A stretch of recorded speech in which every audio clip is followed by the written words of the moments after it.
Has anyone ever told you that you were the problem, just to avoid blame? I turned 48 last Saturday, and if I'm being honest, I didn't expect much. No confetti, no champagne toasts, not even some overcooked family dinner where someone forgets the mashed potatoes and someone else gets passive-aggressively drunk. But what I didn't expect, what truly sat like a rock in my chest as the day passed hour by hour, was the silence. Not a single call. Not one text. No happy birthday, sis, or even a lazy, emoji-filled Facebook post from my mother. It wasn't just the lack of effort. It was the way the day sank into nothingness, as if I had quietly disappeared from the map without anyone noticing, as if I were already halfway buried and they had moved on to the will reading. By the time I blew out the single candle on the cupcake I picked up from a grocery store bakery, alone, I had scrolled through my call log more than once, triple-checked my phone's settings, and even restarted it like some idiot holding on to hope that maybe, just maybe, the messages were clogged in the pipes of the digital universe. Nothing. And the worst part wasn't the silence, it was the part of me that wasn't even surprised. Because this wasn't new. Last year, it was an afterthought, a half-hearted voicemail from Todd 2 days late, and a forwarded meme from Sarah. The year before that, Mom sent a card but signed it Love, Nancy, like I was her accountant, not her daughter. It had become a pattern, a tradition of forgetting, of minimizing, of letting my existence shrink just a bit more each year. But this year, the forgetting felt deliberate. Or maybe I just had enough of making excuses for them. Maybe this was the year the dam started to crack, because 2 days later, just when I had mostly decided to let it go again, to file it under "they mean well" and "they're just busy," I opened Facebook and there it was. 32 seconds of video that would alter the course of our entire family dynamic. Sarah was crying. Not little sniffles, I mean full-on ugly sobbing with hands over her mouth, jumping up and down on my mom's front lawn like she had just won the damn lottery. And parked in the driveway, framed perfectly by the golden hour sun, was a brand new, showroom clean, white SUV with one of those oversized red bows tied to the hood like a scene from a car commercial. They had all gathered, Mom, Todd, even Cousin Eddie, who's barely family anymore but still shows up for free food and photo ops, and they were smiling, cheering, filming, shouting, surprise, like they were the most thoughtful group of people in the world. They remembered her. They planned for her, coordinated, pulled money, and made time. They remembered every detail, her favorite brand, her favorite color, the date of her engagement party, the exact moment to hit record. They had remembered everything for Sarah. But they couldn't remember my birthday, which was 2 days earlier, a day I used to share with my late father, the one person in that family who never needed a reminder to show he gave a damn about me. I watched that video at least 10 times, and every time, my eyes focused less on Sarah and more on the people behind the camera, Mom laughing like she hadn't spent the past decade slowly turning into a stranger. Todd clapping like his own life wasn't partially paid for by the woman behind the screen, and Eddie filming like this was a happy, unifying moment and not a silent slap in the face to the one person who had kept that family standing in the first place. What hit hardest wasn't jealousy. It wasn't that I wanted a car or even a party. I wanted acknowledgement. A single thread of proof that I existed in their minds and hearts. I paid off Sarah's first credit card bill after she maxed it out at 22 and didn't tell anyone because I didn't want her to be embarrassed. I gave Todd 20 grand for his down payment when the bank laughed him out of pre-approval. I paid for Mom's dental implants when her Medicare didn't cover it. I never asked for anything back, and I never once made a show of it. I never kept score. Until now. Because watching that video, something in me shifted. Something cold and quiet settled right into my chest like ice water in a steel bowl. They didn't forget me, they simply didn't see me anymore. I had become the background, the cushion, the anonymous donor, the invisible scaffold holding up their messy little cathedral of dysfunction. I realized in that moment that I could vanish entirely, and the only time they'd notice was when a bill went unpaid, a card declined, or a password expired. I didn't scream. I didn't cry. I didn't call them to guilt trip or confront or plead for a seat at their table. No. I just sat there, stared at that frozen video frame of Sarah hugging Nancy like she was the damn Virgin Mary, and I smiled. Not because I was happy, but because I had finally woken up. And once you wake up, you can't unsee the truth. So I opened my laptop, pulled up my bank accounts, looked through every service, every bill, every loan, every quiet thread I'd tied to that family over the last 20 years. I didn't say a word. I just started making a list. I don't do grand gestures. I do quiet ones. I'm not loud when I'm angry. I get focused. Strategic. I think that's what scared them the most later, when the wheels started falling off their little joyride. Because they didn't see it coming. They thought they could forget me again, and I would take it again. But not this time. This time, I had something better than words. I had leverage. I had receipts. And I had nothing left to lose. Let them post their videos. Let them pop champagne over Sarah's new wheels. They didn't know it yet, but the engine on that pretty white SUV was already ticking toward empty. And I was holding the keys. There's something oddly satisfying about silence when you're the one who's chosen it, when you've deliberately stepped back, folded your arms, and said nothing while the storm begins to gather behind you. That week, after watching that saccharine video of my sister Sarah crying tears of joy in front of her brand new SUV, like she'd just won the Nobel Peace Prize for being the family's designated favorite, I didn't rage, didn't write a bitter group text, didn't call anyone screaming about being forgotten for the third year in a row. I didn't even whisper about it. I just began the quiet, deliberate unraveling of every thread I'd ever stitched into the fabric of their lives, and the most delicious part was knowing they wouldn't notice until it was far too late. The first thing I tackled was Sarah's new car, her sparkling, mid-sized monument to selective memory. It wasn't that I was bitter about the car itself. I've been driving the same reliable but ugly sedan for nearly a decade, and I don't care about appearances the way Sarah always has. What got me was the gall. The fact that they had celebrated her so loudly just 48 hours after completely erasing me. The worst part? That car wasn't entirely their doing. She didn't qualify for the loan on her own, not with her shaky credit history, the mountain of unpaid interest from her 20s, and the revolving door of minimum wage jobs she cycled through while chasing dreams she never committed to. No, what made that purchase possible was me, and like a fool, I had co-signed the loan months ago after she cried in my kitchen, swearing she needed reliable transportation to get to her new job at a wellness center she would quit after 6 weeks. So, I dug out the paperwork from my file cabinet, the one in the guest room closet where I store all the things I pretend to forget but never really do. I called the bank, confirmed that I was indeed the secondary signer, and explained that I wanted my name removed from the account immediately.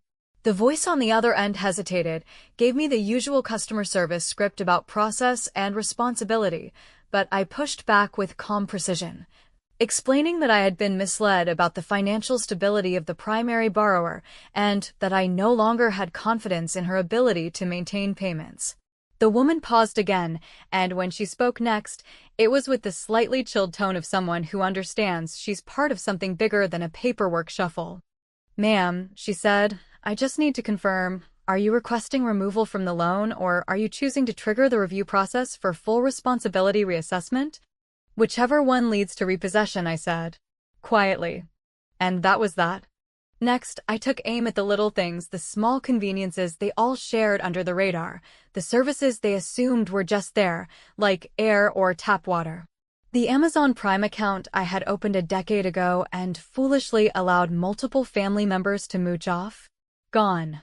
I logged in, changed the password, removed all the connected devices, and didn't leave so much as a trail of breadcrumbs. Then I moved on to Netflix, where Todd's profile alone held over 70 saved shows, half of which, ironically, he had only discovered because of my recommendations. I deleted all profiles except mine and renamed it Pay Your Own Way. Spotify? Same story. Cancelled. Hulu, HBO, Disney Plus all gone within 30 minutes. They would start noticing soon, maybe thinking it was some billing glitch or temporary service outage, and that thought alone made me feel lighter than I had in years. It wasn't about money. I could afford to keep those things running indefinitely. It was about control. About choice. About finally stepping out of the role of the quiet background player, the one who keeps the lights on while everyone else dances in the spotlight.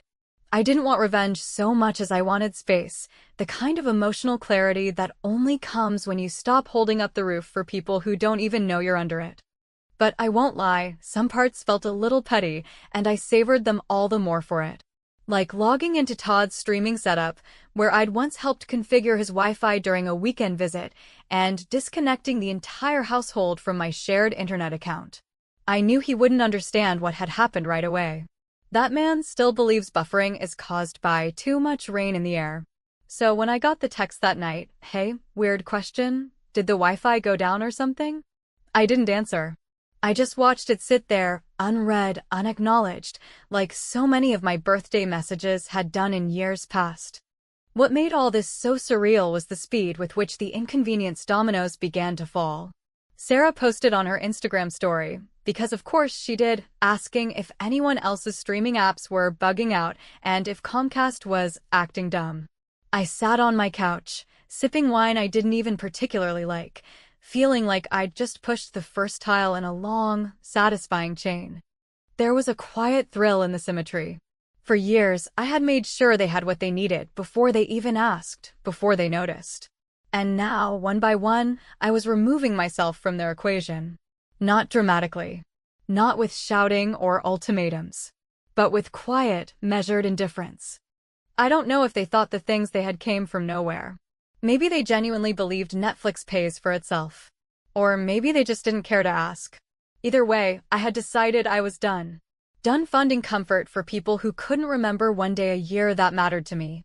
Done being the soft place they landed while never once offering the same back. Done accepting that love had to be proven through patience, while neglect skated by as family tradition. Let them wonder. Let them reboot routers and reset passwords and call customer support. Let them stew in small inconveniences until they reach the bigger ones, because those were coming too. I had spent so many years making their lives easier. Now, I was just going to stop. Quietly. Completely. And with no apologies.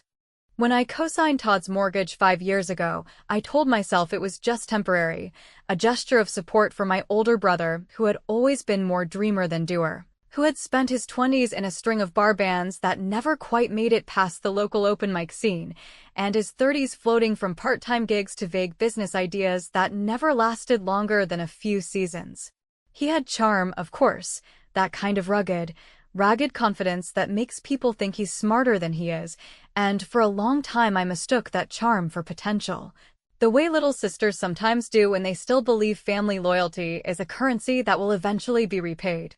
But the truth, as I had come to see it more clearly in recent months, was that Todd wasn't going to grow up, and he wasn't going to pay me back, not in money, not in gratitude, and certainly not in kindness. That house, a modest 3-bedroom tucked at the edge of a cul-de-sac in a neighborhood just decent enough to keep up appearances, was more mine than his. I was the one who put down $20,000 when the bank looked at his application and raised their eyebrows. I was the one who signed my name beside his on every page, assuming, foolishly, that he'd take the opportunity seriously, that he'd treat it like a new chapter rather than just another crash pad. And over the years, while he threw cookouts in the backyard and let Eddie crash on the couch for just a few weeks, while he forgot to mow the lawn and ignored the leaking faucet I offered to fix myself, I kept paying. Quietly. Consistently. Because that's what I'd always done. Until now. I called the mortgage company on a Thursday morning, one of those gray, half-rainy days when the world feels foggy and forgettable, the kind of weather that fits betrayal like a well-worn coat. The woman on the other end was polite, brisk, clearly used to uncomfortable conversations. When I gave her my information and explained that I wanted to review the loan account, her tone shifted slightly, just enough to suggest that this wasn't a routine inquiry. She confirmed my identity, then pulled up the file, and what she told me next wasn't shocking so much as it was quietly infuriating.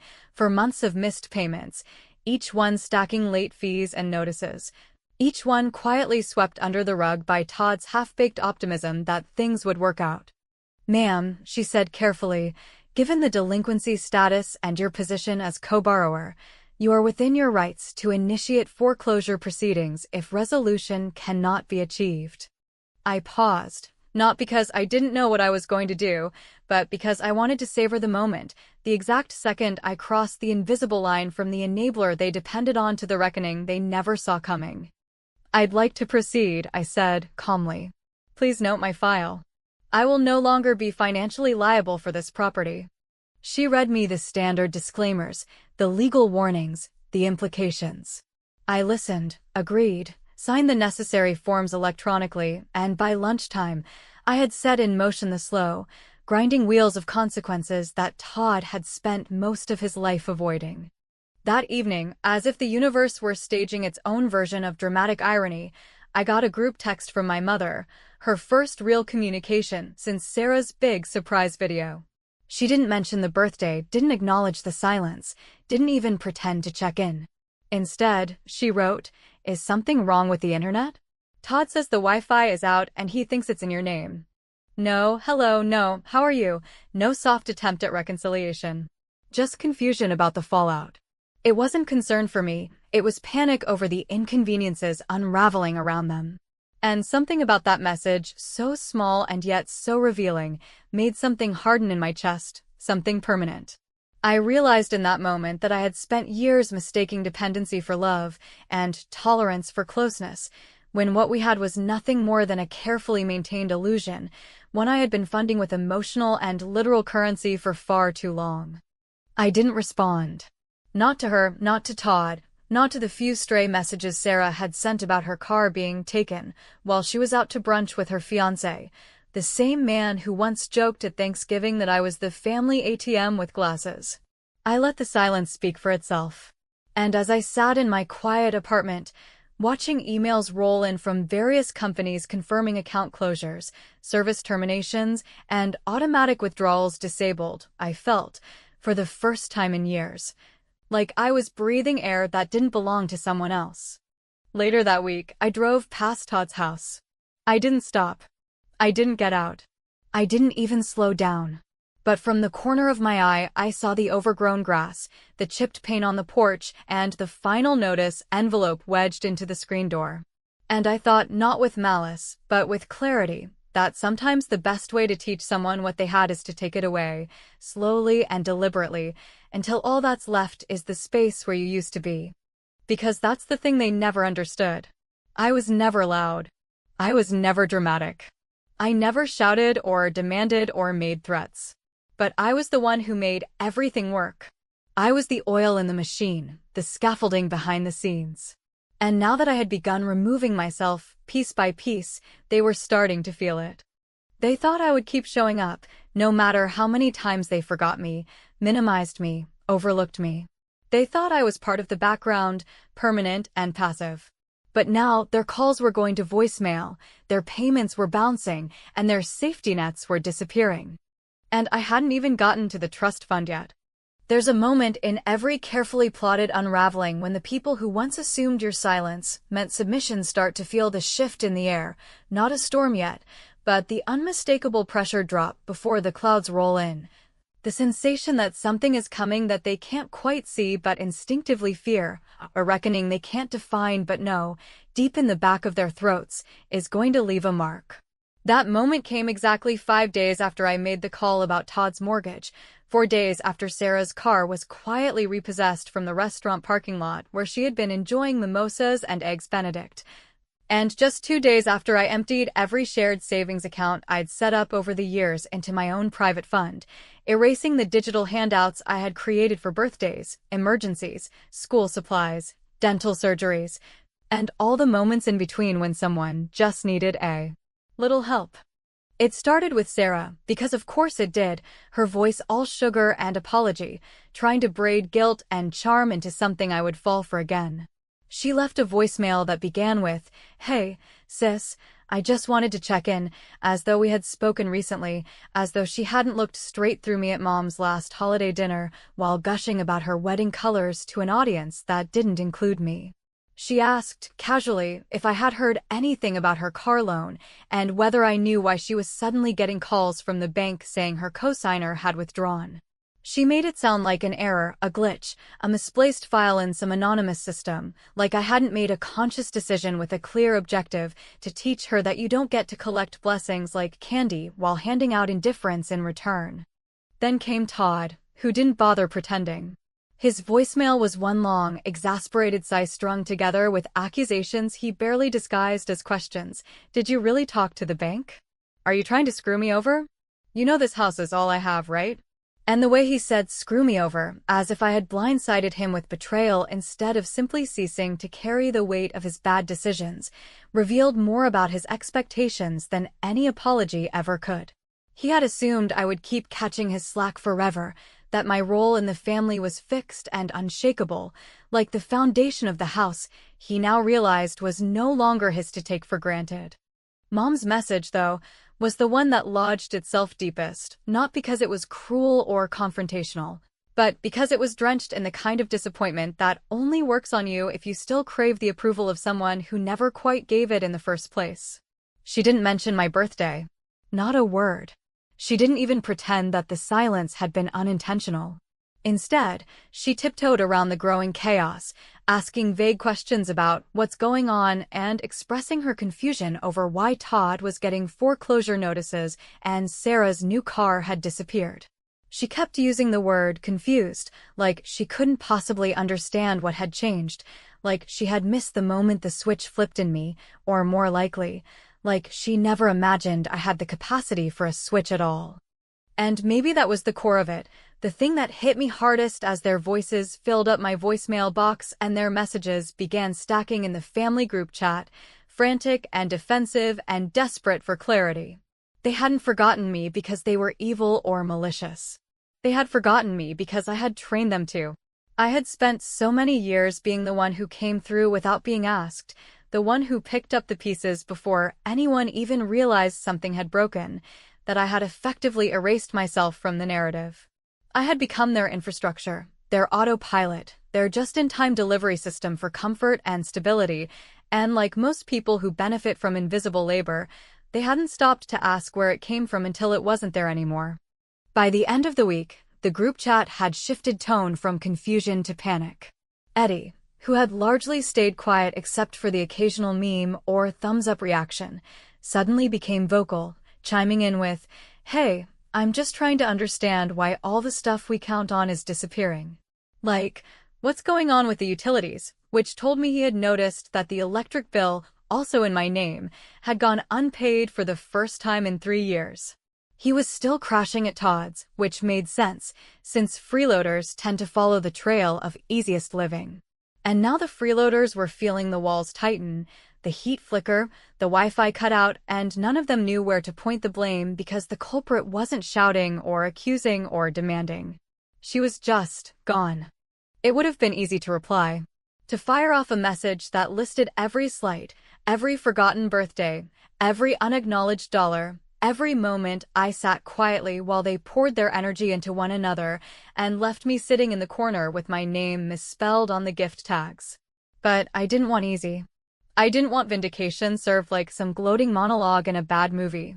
I wanted them to sit in the discomfort, to fumble through the wreckage of a support system they had never seen because they never cared to look at what held them up.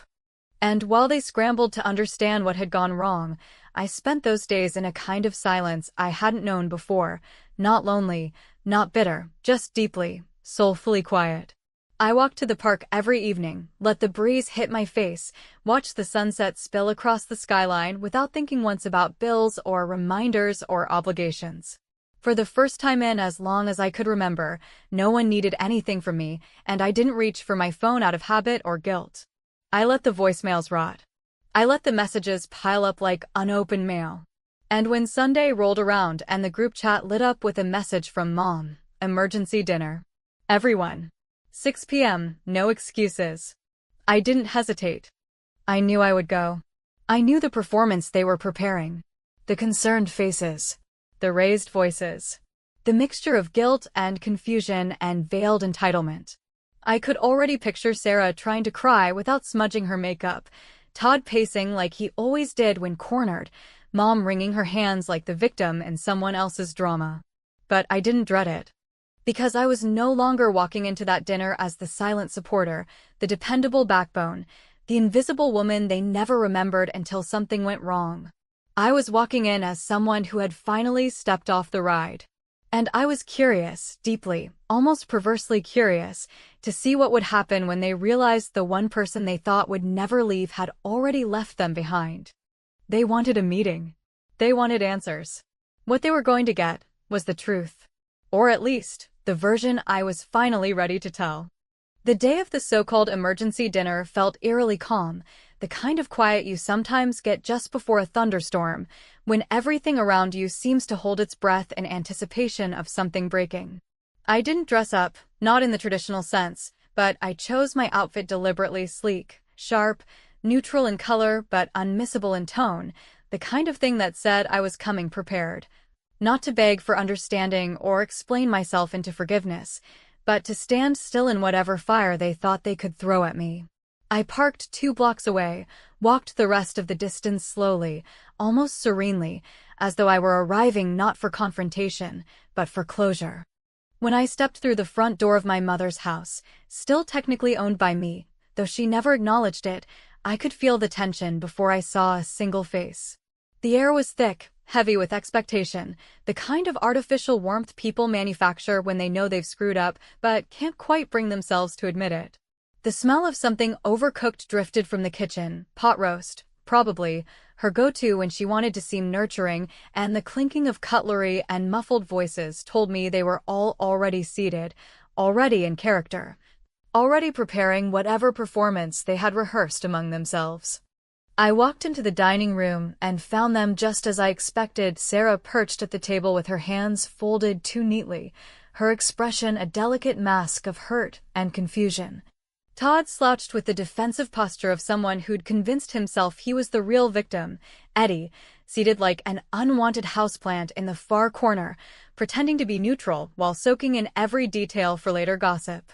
And at the head of the table, my mother, with that tired, theatrical sigh she'd perfected over years of small manipulations, the one that said, "Look what you've done to me," without her having to say a single word. No one spoke for a moment, as if my presence alone was supposed to trigger some automatic apology or ignite a confession. But I just sat down, calmly, carefully, my hands folded in my lap, my expression unreadable. I let them squirm. Sarah broke first. Her voice, artificially soft and cracking at just the right moments, carried across the table like a poorly written script she'd convinced herself was genuine. "I just don't understand, Laura," she said, her eyes already glistening, "why you would do something so extreme. My car is gone. I had a job interview this week. You could have just talked to me." I looked at her, really looked, not through the lens of family obligation or shared history, but with the clarity that comes when you finally remove someone from the pedestal you once built for them. And I spoke slowly, deliberately, each word carefully chosen not to provoke, but to illuminate. "I did talk to you, Sarah. For years. I talked with every check I wrote, every loan I co-signed, every time I stepped in quietly so you could keep smiling. You didn't hear me because I never made you listen." Todd scoffed, that familiar blend of disbelief and annoyance that he had perfected through years of being told no only by the real world, never by his own family. "This is about your birthday, isn't it? You're pissed we forgot. Fine. I'm sorry, all right? But you went nuclear over one day." I turned to him, and this time, I didn't bother softening the truth. It wasn't about one day. It was about every day. Every time you missed a payment and assumed I'd cover it. Every time you called it a favor when it was really a bailout. Every time I held up the foundation while you painted the facade. You forgot my birthday because you forgot me. I stopped being a person in this family a long time ago. I was a resource, not a sister. There was a pause then, the kind that doesn't ask to be filled with noise, the kind that wraps itself around a room and forces people to sit in their discomfort. My mother shifted, clearly uncomfortable, and finally spoke, her voice low and trembling with restrained frustration. "You didn't have to do all this in secret, Laura. You could have come to me. We could have worked it out." I wanted to laugh, not because it was funny, but because of how absurdly predictable it was. I did come to you, I said, not raising my voice, just letting the words do their work. In the way daughters come to mothers when they cover for everyone, when they step up quietly and hope someone notices. But you only notice now, when the comforts disappear, when the power gets shut off, when the car vanishes, when the walls start crumbling. I didn't destroy this family. I just stopped holding it together. And in that moment, as I looked around at their stunned faces, it finally hit me with full clarity, not the weight of guilt I thought I might feel, not the sadness of severed ties, but a calm, resolute sense of freedom. I had given so much of myself to people who loved what I did more than who I was, people who only remembered me when they were inconvenienced, never when I needed recognition, never when I was quietly sinking beneath the load I carried for them. Sarah started to cry again, but this time it didn't move me. Todd opened his mouth as if to argue, but no words came. Eddie looked at the table like it might offer him an escape. And my mother, perhaps sensing the finality in my tone, simply nodded once, as if acknowledging that the thing she had always depended on had quietly, finally ended.